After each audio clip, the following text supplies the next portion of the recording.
Okay students, let us proceed to discuss about the next property of definite integral. Okay, our third property of definite integral is written as integration from a to b of f of x dx is equal to integration from a to b of f of t dt.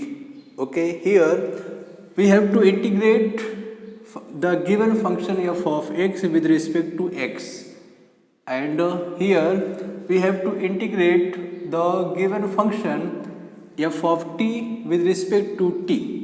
Okay, so if x is replaced by t, means here the variable that is the given function in x, and here in the second integral which is present at the right hand side of the given equation, which we have to prove.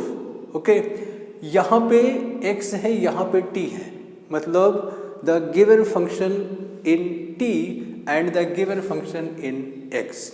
Okay, but when their limits are equal, यहाँ पे lower limit a है, यहाँ भी upper limit b है, यहाँ lower limit a है, upper limit b है, तो मतलब अगर दो इंटीग्रल दिया है and their lower and upper limits are equal with each other, their corresponding limits are equal with each other, and if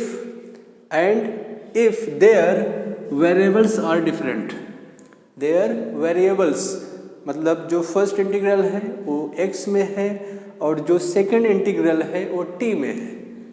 okay, तो अगर उनके वेरिएबल केवल चेंज हैं एंड उनके लोअर एंड अपर लिमिट्स आपस में इक्वल हैं, तो there is no any change in the integral.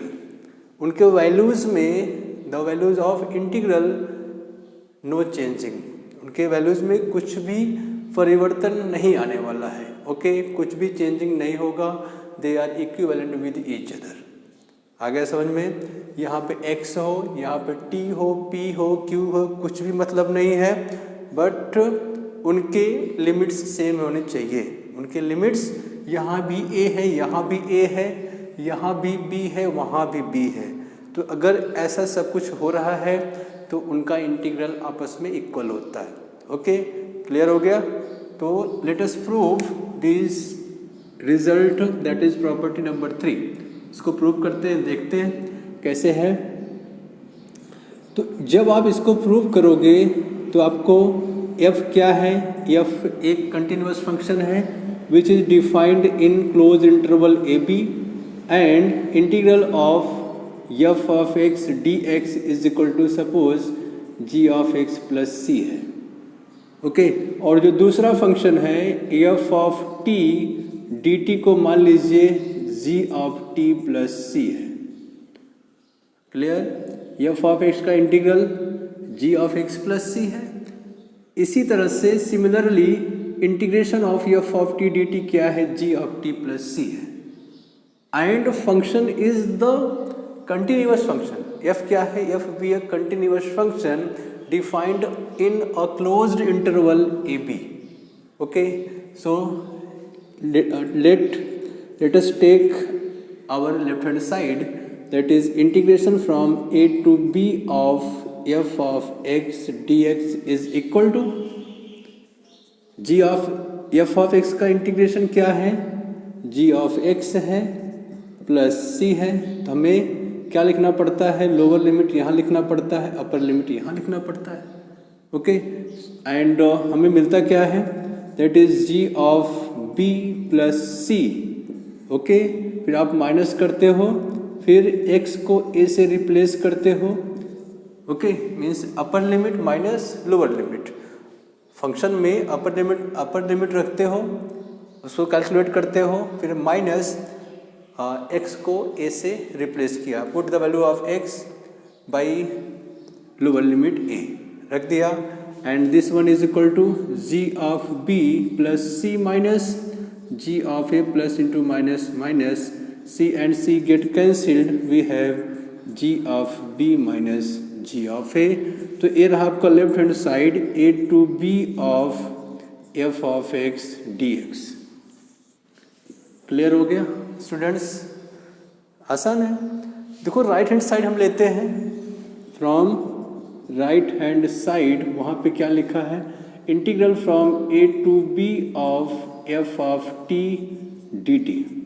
और अभी भी आपने एज्यूम किया है integration of F of T D T, आपने क्या एज्यूम किया है, G of T with G of T plus सी।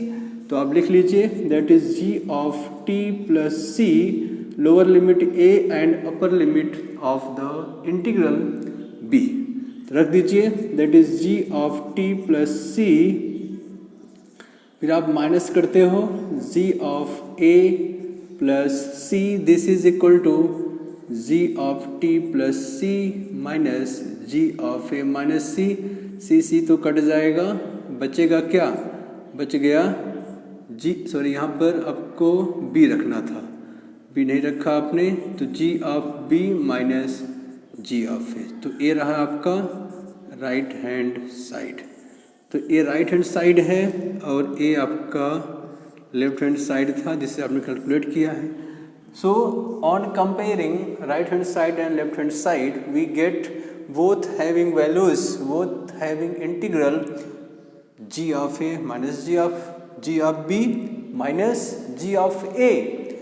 और यहाँ पे क्या था, g of a, sorry g of B minus ji of a, दोनों का सेम वैल्यू आता है, दोनों का same value g of B minus ji of a, g of B minus ji of a आ रहा है। So in this way we get left hand side equal to right hand side, that is integral from A to B of F of x D x is equal to integral from A to B of F of T D t. मतलब आप x को किसी से भी replace कर सकते हो, आपकी मर्जी, x को t से रखो, किसी से रखो, बट आपको ध्यान देना है इसके लिमिट सेम होने चाहिए। लिमिट्स मतलब lower and upper limit should be equal, वो सेम होना चाहिए। बाकी आप यहाँ किसी का फंक्शन हो कोई मतलब नहीं है, कोई प्रॉब्लम उससे दिक्कत प्रॉब्लम नहीं है। ओके, आप किसी का function g theta f theta f p किसी का रखिए तो आपको ए इक्वल आएगा।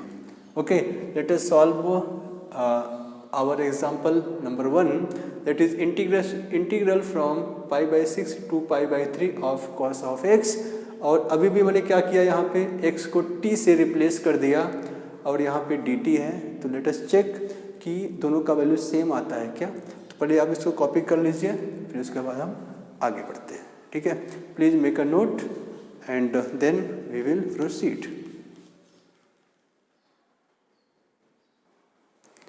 Okay students, let us find the solution of integral that is यहाँ, that is integral from pi by 6 to pi by 3. Okay, let I is equal to integral from pi by 6 to pi by 3 of cos of x dx, and we know that integral of cos of x is sin of x and the integral of sin of x is minus cos of x। इतना याद रखिए।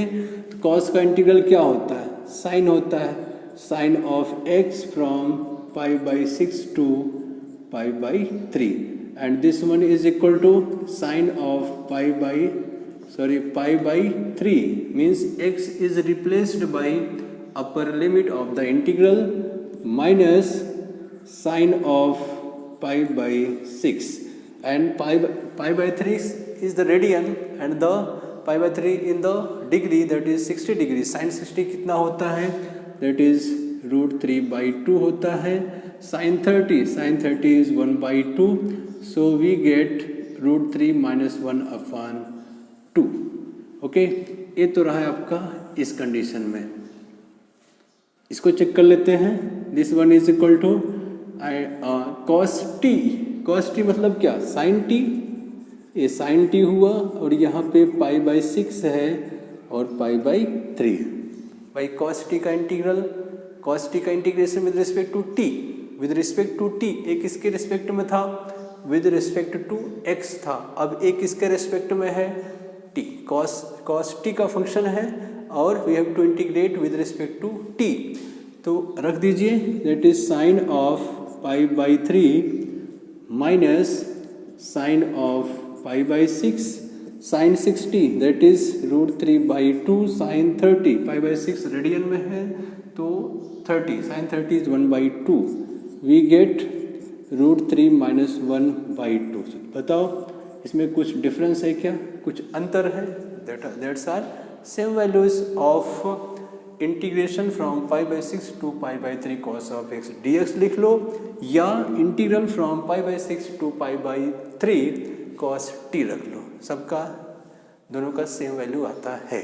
Okay, so in this way we can prove integration from a to b of f of x dx is equivalent to integration from a to b of f of t dt.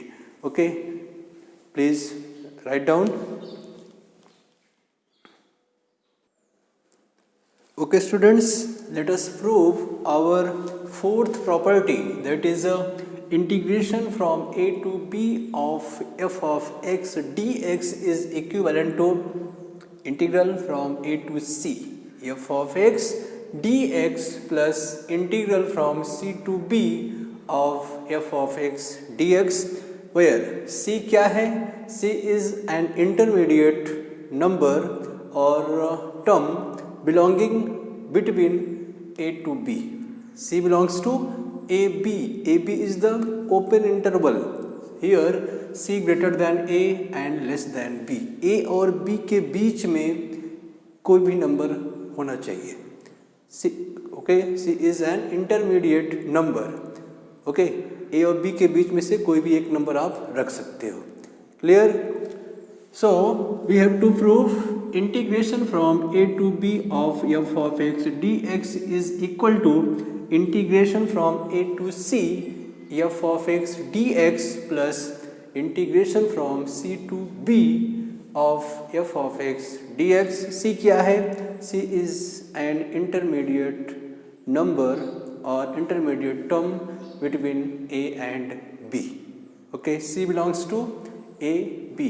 c एक open interval मतलब a नहीं हो सकता और b भी नहीं हो सकता accept a and b. a और b के अलावा उनके बीच में कोई भी एक नंबर हो सकता है। ठीक है, आइए let us prove this result. The proof of this result can be given as taking right hand side. Okay, right hand side को ले करके हम लेफ्ट हैंड साइड को शो कर देते हैं। That is integral from a to c of f of x dx plus integral from c to b of f of x dx। हमें कुछ तो एज्यूम करना पड़ेगा। दैट इज यहाँ पे f है क्या? f be a continuous function, f be a continuous function defined in a closed interval ab and integral of f of x dx assume कर लीजिए that is g of x plus c, g of x plus c assume कर लीजिए, मान लीजिए। ठीक है, अब आपको लेफ्ट हैंड साइड क्या करना है? Here left hand side that is f of x को आपने क्या assume किया है? Integral of f of x is g of x, तो रख दीजिए that is g of x plus c। यहाँ का lower limit is a, upper limit is c। आ गया समझ में? यहाँ का देख लीजिए, यहाँ भी तो f of x ही है, फंक्शन तो वही है, फंक्शन नहीं चेंज हो रहा है। f of x वहाँ भी है, f of x यहाँ भी है, तो क्या रखोगे यहाँ पे? g of x plus c, lower limit is c, upper limit is b। अब आपको करना क्या है? Using fundamental theorem on integral calculus, that is g of c plus, देखो एक कैपिटल सी ए स्मॉल सी है, कैपिटल सी है, थोड़ा ध्यान देना। ठीक है, मैंने बड़ा कर दिया, बड़ा सी बड़ा सी। सी क्या है आपका? इंटीग्रल कांस्टेंट है, यहाँ रखा आपने प्लस, उसके बाद आपको लोअर लिमिट रखना पड़ता है minus g of a plus c। Okay, यहाँ पे आ जाइए that is plus g of b plus C minus ji of c plus c. This one is equal to g of c plus c minus g of a minus c. यहाँ पे आ जाइए plus g of b plus c minus g of c minus c. देखिए c इससे cut गया, बचा क्या? देखो g of c इससे चला गया, बचा क्या? g of b minus g of a. तो ये रहा आपका राइट हैंड साइड. और ये राइट हैंड साइड किसका वैल्यू होता है? This is equal to integral from a to b of f of x dx. इसी का तो वैल्यू है. f ऑफ x का इंटीग्रल क्या होता है? g of x plus c होता है. आपने अज्यूम किया है, तो उसको जब आप अपर लिमिट रखोगे तो g ऑफ b मिलेगा minus when you put x by lower limit that is f of g of a, तो g of a मिलेगा. ठीक है, क्लियर हो गया ना? तो ये रहा आपका लेफ्ट हैंड साइड. तो इस तरीके से आपने प्रूव कर दिया कि integral from a to b of f of x dx is equal to integral from a to c कोई इंटरमीडिएट नंबर टर्म जो भी है रहेगा f of x dx plus फिर से c to b continuous c to b, यहाँ a to c है, c to b f of x dx. c क्या है? c is belonging to a and b. a और b के बीच का number है, a और b नहीं ले सकते, तो यहाँ पे क्या रखा है? Open interval. ओपन मतलब एक्सेप्टिंग ए एंड बी, ए और बी के अलावा उनके बीच का कोई भी नंबर आप ले सकते हो. ठीक है, तो ए रहा राइट हैंड साइड, ए रहा लेफ्ट हैंड साइड. इस तरह से आप इसको प्रूव कर सकते हो. तो आइए कुछ एग्जांपल सॉल्व कर लेते हैं जिससे आपको अच्छे से समझ में आ जाए. ओके, तो please make a note, copy कीजिए, आगे बढ़ लेते हैं.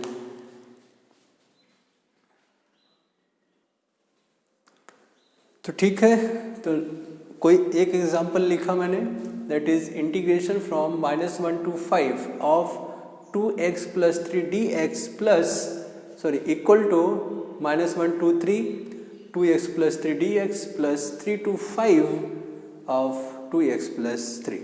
यहाँ पे देखो जो गिवन है, गिवन इंटीग्रल -1 to 5 है, लोअर लिमिट इज -1 है, अपर लिमिट 5 है.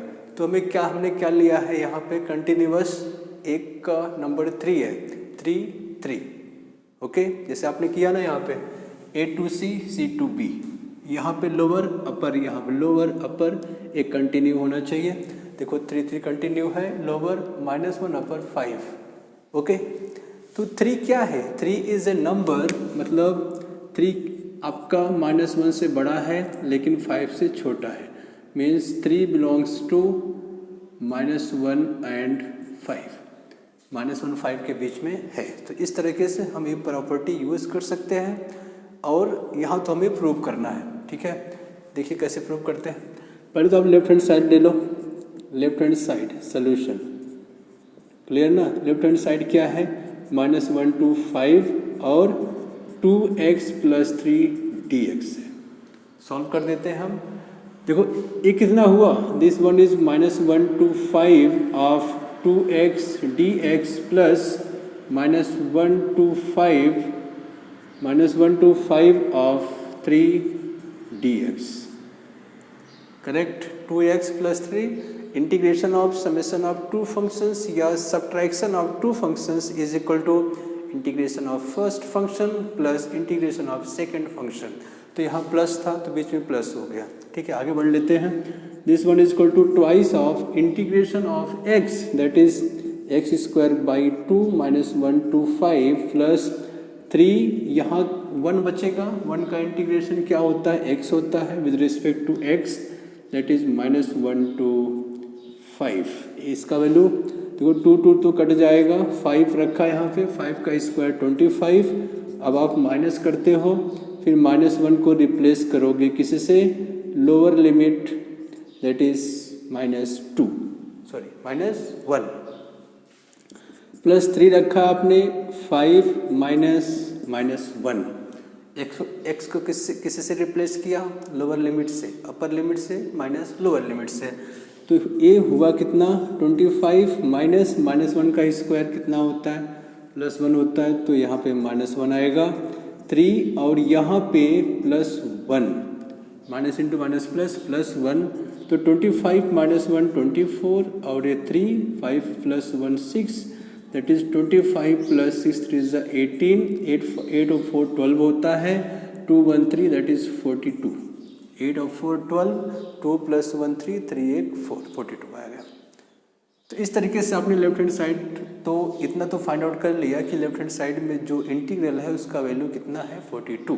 Okay, let us find suppose this one is I1 और इसको आपने I2 एज्यूम किया है, आप समझो ये I है, I is equal to I1 + I2। Okay, so let us find the value of I1 कितना है दैट इज -1 2 3 और 2x + 3 dx, this one is equal to twice of integration of x that is x²/2 from -1 to 3 + 3 आपको यहाँ पे x आएगा that is -1 to 3 first मैंने किया, आपने समझाया बीच में, वही तो है सेम टू सेम, कोई दिक्कत नहीं होनी चाहिए। तो 2 तो कट गया, 2 का 3 रखा, 3 का square 9 -1 to the whole square + 3 x मतलब 3 और ये माइनस आएगा 3 एंड -1 तो 9 और ये माइनस का माइनस ही रहेगा दैट इज 1 + 3 और 3 + 1 4 दैट इज यहाँ पे 8 और 12 दैट इज कितना भाई 20। तो I1 आ गया 20। ओके, तो I2 के लिए हम यहाँ सॉल्व कर लेते हैं, स्पेस है कि नहीं। Late I2 is equal to, I2 क्या है, I2 है 3 to 5 2x + 3 dx। Okay, I2 को आपने क्या अज्यूम किया है, integral from 3 to 5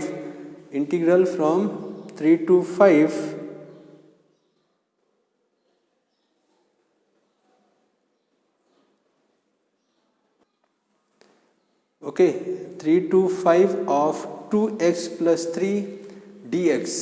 let us find the solution that is twice of x² by 2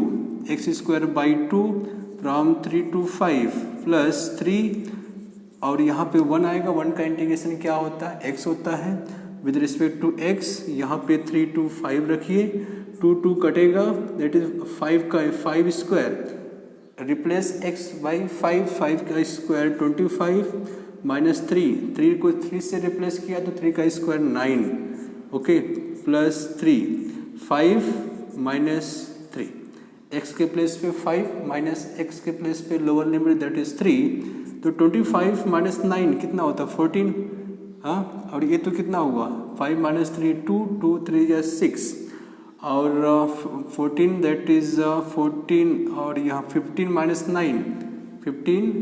9 कितना होता 6 और यहाँ बचा 16 तो 16 + 6 कितना हो गया दैट इज 22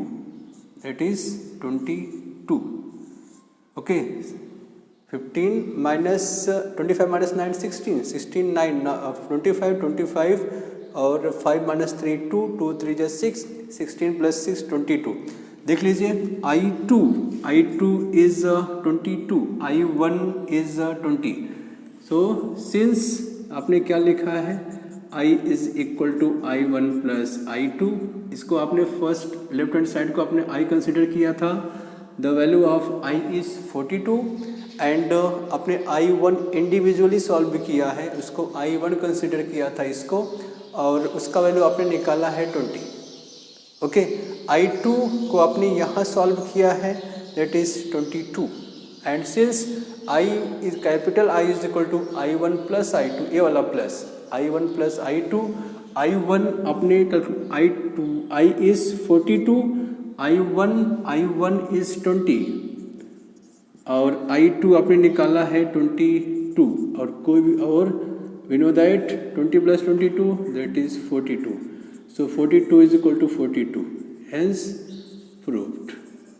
तो इस तरीके से आप कोई भी एक इंटरमीडिएट नंबर ले सकते हो between lower limit to upper limit, और उसको जब आप सिंप्लीफाई करोगे, सॉल्व करोगे, तो आपको सेम टू सेम आंसर मिलेगा. That is integration from a to b of f of x dx is equal to integration from a to c. c क्या है? एक इंटरमीडिएट नंबर है line between lower limit to upper limit of the given integral. और मैंने एक example लिया, integration from -1 to 5 of 2x plus 3 dx that can be written as -1 to 3. 3 एक number है बिटवीन -1 to 3, एक रियल नंबर है. जो भी है वो कहाँ बिलोंग होना चाहिए? Should be belonging in between -1 to 5. -1 भी नहीं होना चाहिए और 5 भी नहीं होना चाहिए, मतलब belonging in lower limit, belonging in the open bracket. -1 to 5 means accepting -1 and 5. मैंने यहाँ पे लिया 3. आप यहाँ पे 0 भी ले सकते हो, 1 भी ले सकते हो, 2 भी, 2, 3, 4. 0, 1, 2, 3, 4 कोई भी नंबर ले सकते हो, आपको सेम वैल्यू आएगा, मतलब आपको वो सिंप्लीफाइड रहेगा. That is i is equal to i1 plus i2 ही आएगा. आप लेके चेक कर सकते हो. तो स्टूडेंट्स, आप इसको डिस्टिंक्ट नंबर ले करके आप चेक करो और आंसर वेरीफाई करो. ये आपका होमवर्क है. बराबर समझ में आ गया? आप यहाँ पे -1 और 5 के बीच में कोई भी नंबर ले लो, 0, 1, 2, 3, 4. 5 नहीं, -1 भी नहीं, आपको रख करके होमवर्क है, आप रख के चेक करो.